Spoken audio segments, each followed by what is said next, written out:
Well, I think the danger of the drone is, it's something that the spiritual writer Thomas Merton said back when he was still a student, the eve of World War II, said we are not going to get rid of war unless we have a better reason for it than we don't want to get hurt.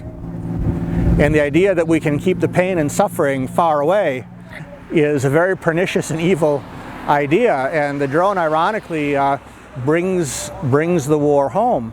There's just not very far from us here, there are people in offices who are actually in combat. And that's been recognized. Just this month, the Air Force announced that they're considering the service of the drone operators combat service. So these are combatants, but the people that they're killing are not combatants. Whatever kind of people they are, they're very rarely are these used in combat. They're killing people who by accusations of neighbors, by their patterns of behavior, by where they go and how they dress, they're being targeted, much like kids in our own city are targeted with racial profiling.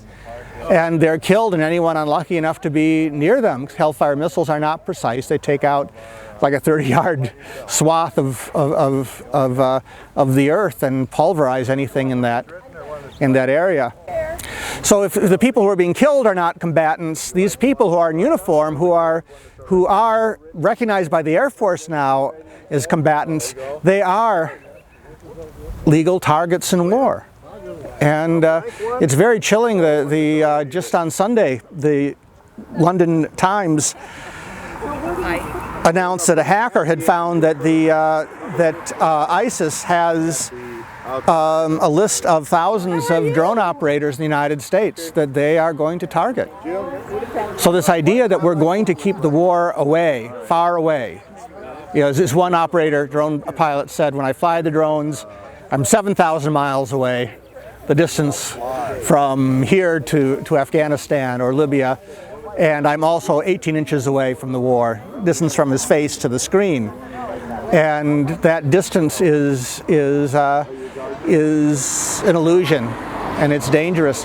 All these residential neighborhoods around here, the U.S. Air Force has put a war zone, put a combat zone in the middle of a residential neighborhood on the edge of the commercial civilian Des Moines International Airport, and this is a target.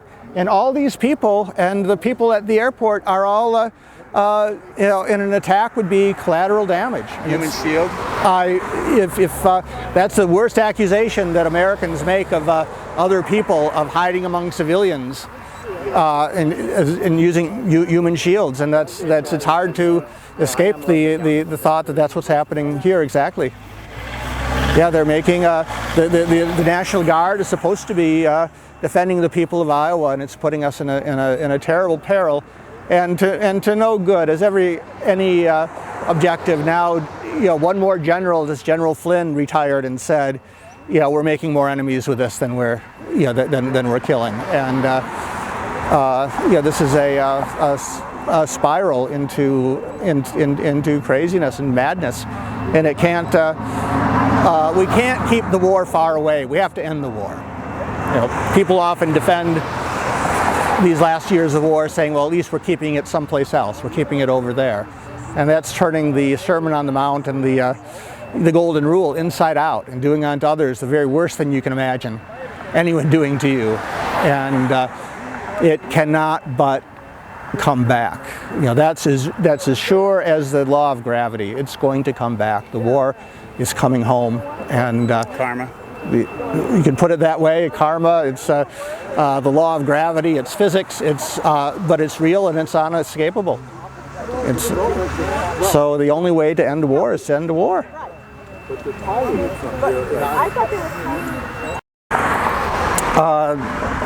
The beginning of last month, I was in Las Vegas and at Creech Air Force Base in Nevada, where the drone program started, and still its center, its heart, where the CIA flights are from. And then last weekend I was at Whiteman Air Force Base. Folks from the Kansas City and Columbia, Missouri communities gathering to protest there. And I'm lived in Iowa for some 30 years. and thought this is our National Guard, and I have a special responsibility for what's happening here.